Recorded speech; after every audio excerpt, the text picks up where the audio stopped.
So fire is pretty freaking awesome, right? It might be a little bit dangerous, but you can still have some fun with it.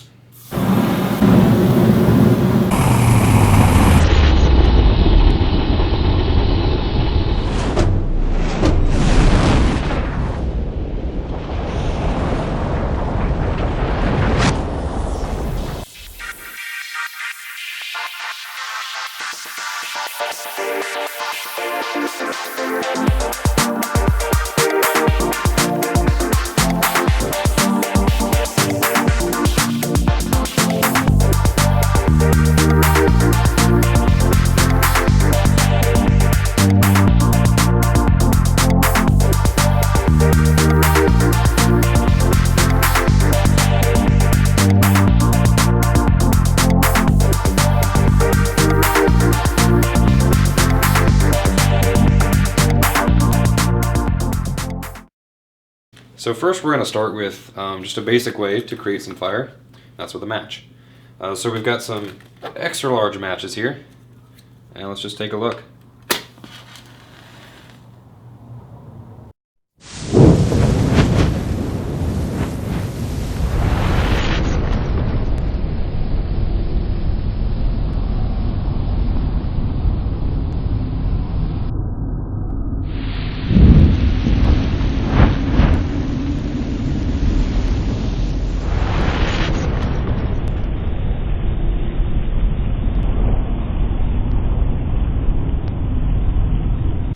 So you see I have a candle here, and I'm actually going to do a science trick where I blow out the candle and I reignite the wick without actually touching it, as you'll see.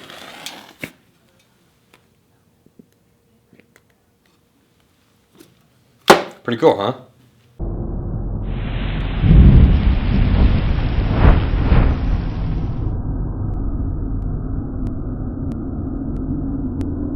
So as you saw in the introduction, we took some Axe spray cans and sprayed it through some fire. So we're going to do that again.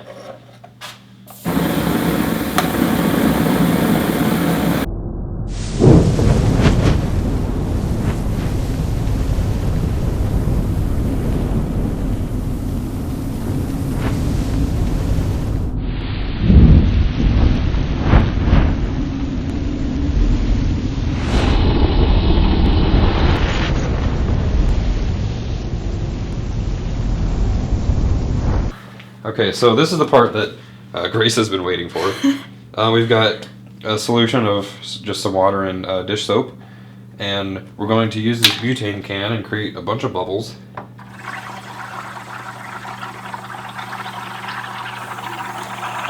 Okay, Grace is going to scoop them, then I'm going to light it. Ready? Yep. Try not to get water, just like scoop across the surface.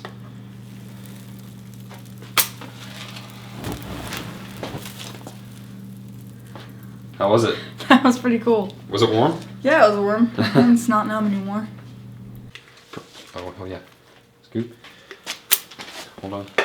Put it right there. Ignite. That sounded cool though. Yeah.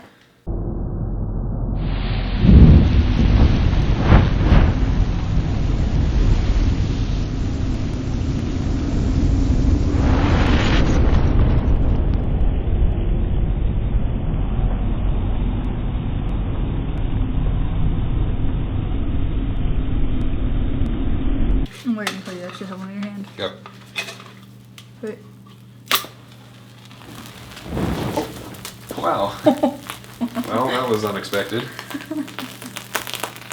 And that is why you don't play with fire.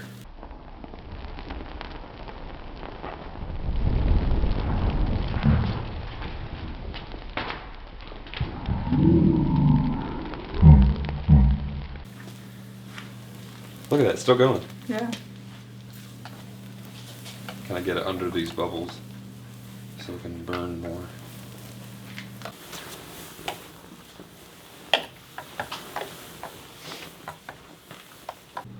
Alright, now I think it's my turn to give it a go. Yeah. Alright. I'm getting ready with the match. Wait till I say I'm ready and then light it. Look at that big bubble. Yep. Alright, light it. And go. Again! That was right in my face.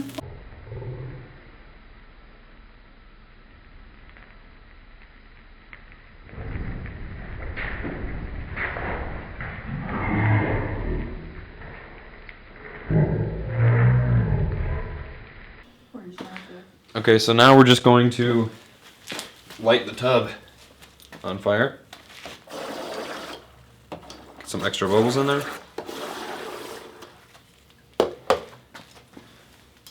Now, since butane is much more dense than air, and a lot of these bubbles have been popping while it's been sitting here, there's probably been some butane that's been like seeping over the edges, so we'll probably get some like flames shooting onto the table. But we'll see. You ready? Mm-hmm. Press.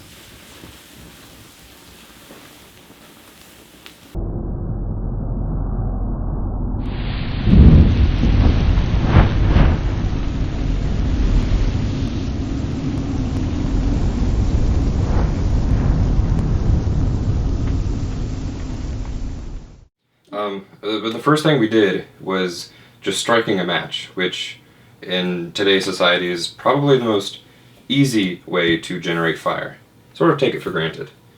But this first shot was 2,500 frames per second.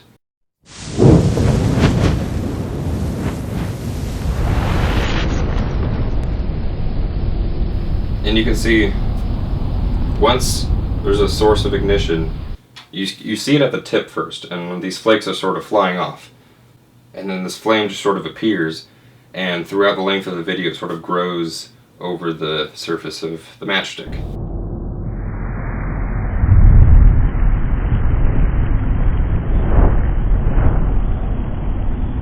And this is where the chemistry of the matchstick sort of starts. The wood itself is white aspen, which is slow burning wood, so it kind of keeps the flame from growing too quickly and getting to your finger and burning you, which is convenient.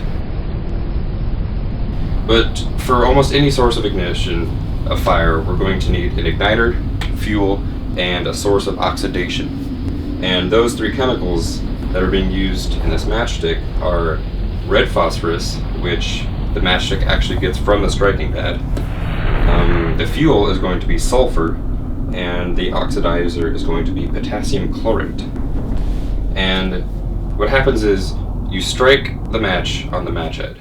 Now we have some red phosphorus that has sort of attached itself to the match head, and the friction is going to cause this red phosphorus to heat up. And once this starts happening, the potassium chlorate is going to start heating up and generating oxygen. It actually releases oxygen as it burns, which is why it's called an oxidizer. And once this starts releasing oxygen, then the sulfur can start burning. And that's basically what you see as the rest of the flame. And so if we take a look at it at 10,000 frames per second, you can barely begin to see some small amounts of, it almost looks like sparks. But this is the very beginning stage, which is where the phosphorus is beginning to heat up, the oxidizer, potassium chlorate, is starting to release oxygen, and the sulfur is starting to build up this heat and ignite on itself. And so that's what this original flame is. And then eventually it grows, and from here on it's mostly just the sulfur. And another chemical that's active in these matches is what's called monoammonium phosphate. It basically keeps embers from sort of staying on there. It basically just puts it out once it's out. And so that's, it's basically like a safety reason, just to keep it from reigniting itself. And so after we took a look at the match, I did the science trick where we have the candle down below, and it's been burning for a while, and after I blow it out, we have what looks like a stream of smoke coming out. And I basically reignite it only by touching the match to the stream of smoke. And it seems like fire traveled through the air down into the wick to ignite it.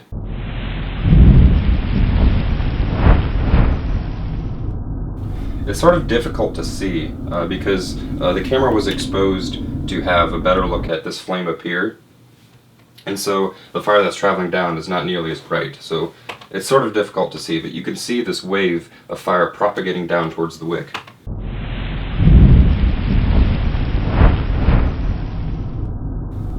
and then it reignites it.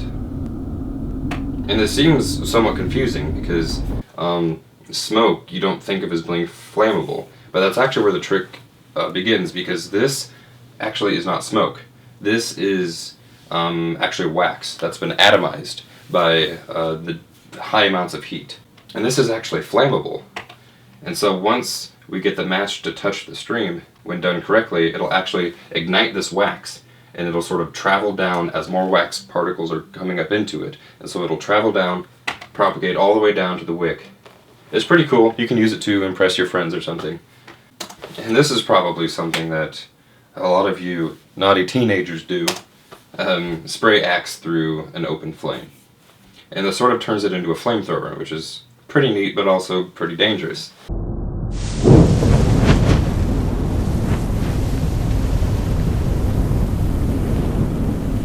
So at the beginning of the shot, at 1000 frames per second, we can see a stream coming out of the can, sort of like this atomized puff of axe. And eventually, we can see right there, some of it ignites. And as it ignites, it sort of spreads into the full volume of the spray that's coming out.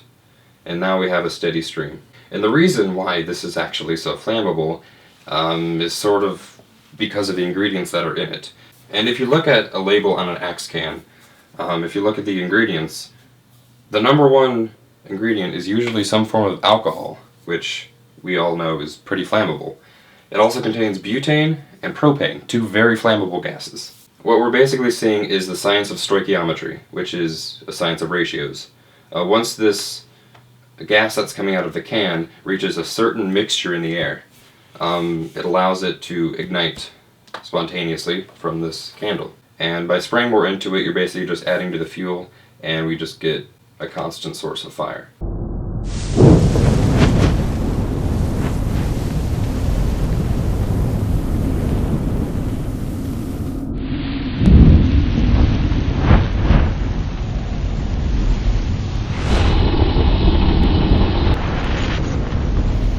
And here's another shot of it. This one's just at 2,500 frames per second. And when we film at a slower speed, the lighting sort of goes pretty far down. So it's become quite a bit more difficult to see that original ignition point, but it's still there.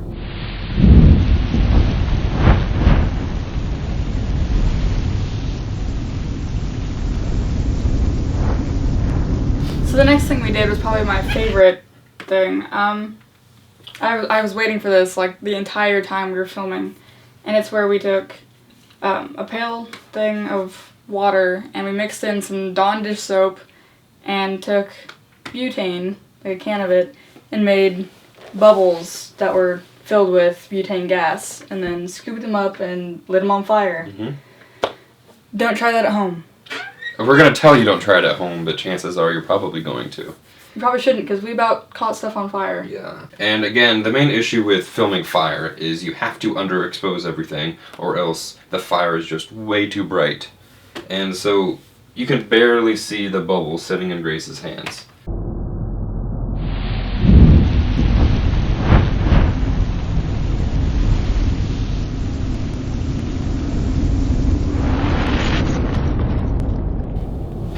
And for some reason, the first thing I noticed was these little splotches of like fire that sort of like puff in. Like if you just watch, you'll see like puff, puff. These little like circles that are just like puffing into existence, like these little spurts of fire.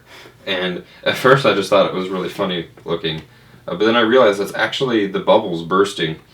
And whenever that happens, whatever butane was in there has been released really quickly. And the fire's right next to it because the heat popped the bubble.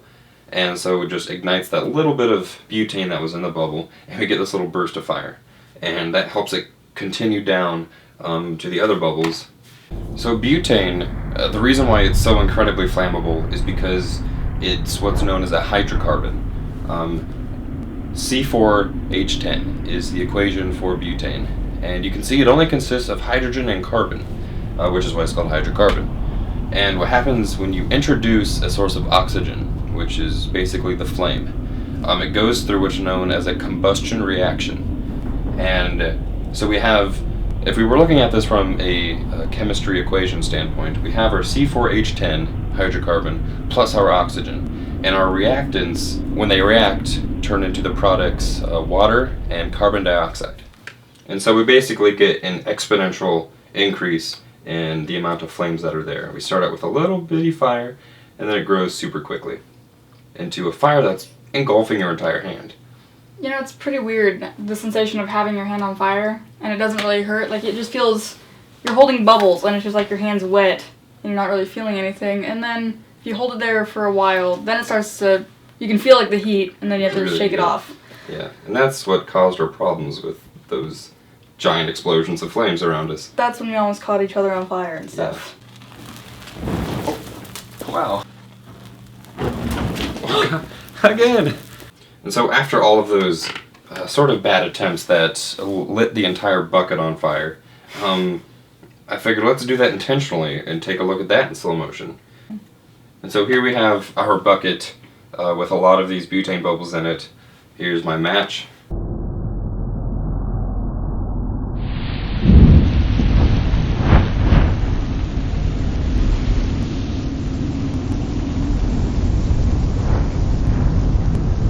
What's really cool about this shot is you can actually see the front of the fire right there sort of travel out in this ring, and what looked like it happened instantly when we touched it to the bucket in the real-time shot, you can actually see how long this is taking to get all the way across, and you can see the bubbles on the top like pop as the fire gets there.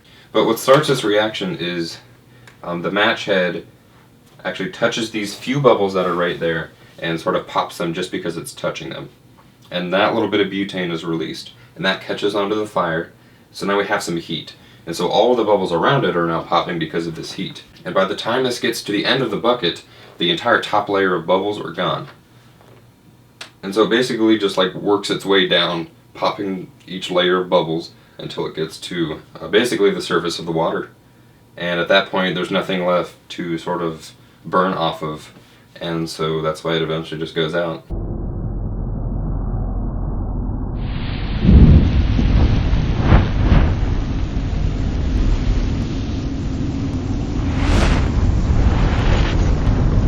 But yeah, this was one where I didn't underexpose it enough because I wanted us to be able to see the bubbles. And so that's why when we get to this point, we sort of get like this massive lens flare inside of the lens, because these flames are so incredibly bright that it causes some weird things to go on in the lens. So that's why the color sort of gets distorted a little bit. But yeah, that was our first truly exciting episode. I'd never done those soap bubbles before. That was a first time for me. Yeah, I actually ended up losing quite a bit of arm hair and hand hair. That sounds weird, hand hair. But yeah, so this was episode 9, correct? Yes. Which means next episode is going to be our second episode of viewer requests. So if you haven't already, send us some of your requests for what you guys want to see in slow motion. We have our email you can send it to. We have Facebook that you can send us a message on. Or just put a comment down below and let us know what you want to see. We also have Twitter. Twitter, yes. Send us a tweet if you want. A tweet. Alright, well, we'll see you next week with our 5 viewer requests. Thanks for watching, and make sure you subscribe. See you next week.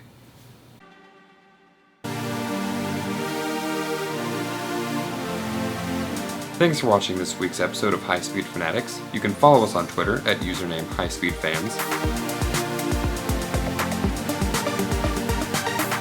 You can also find us at facebook.com/HighSpeedFanatics.